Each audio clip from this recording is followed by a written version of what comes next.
After more than 2 years of internal debates and discussions with the Environmental Protection Agency, Mercedes Benz has decided not to put diesels in any of its passenger cars in the U.S. market.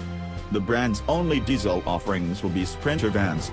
During the Detroit Auto Show, head of R&D for Mercedes Car Group Ola Kalanius said diesels only account for 3% of brand sales at most, hence, the diesel doesn't fit into our portfolio in the U.S. Dieselgate encouraged the EPA to target the emissions of every diesel sold here, and Mercedes took a few bullets. In early 2016, the U.S. Department of Justice asked Daimler to have a look at Mercedes' diesel certification process. Shortly after that, Mercedes delayed for a year plans to sell diesel versions of its C-Class sedan and GLC Class crossover. 1 year later, the EPA still hadn't granted Mercedes the right to sell 2017 model year diesel vehicles in the U.S., so Mercedes gave up trying.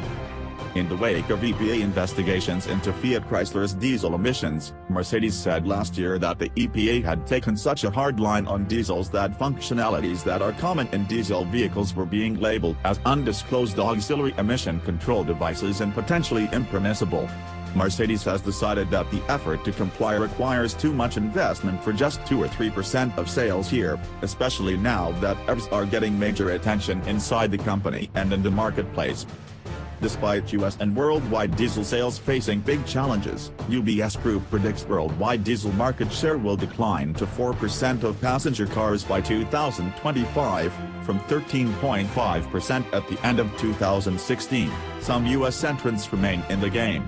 Outside of trucks, the traditional diesel vehicle, BMW offers an oil-burning 3 Series and X5, Chevrolet has a turbodiesel Cruze, and Jaguar Land Rover, which said 10 to 15% of its U.S. sales were diesels, offers a range of models from this to the Range Rover.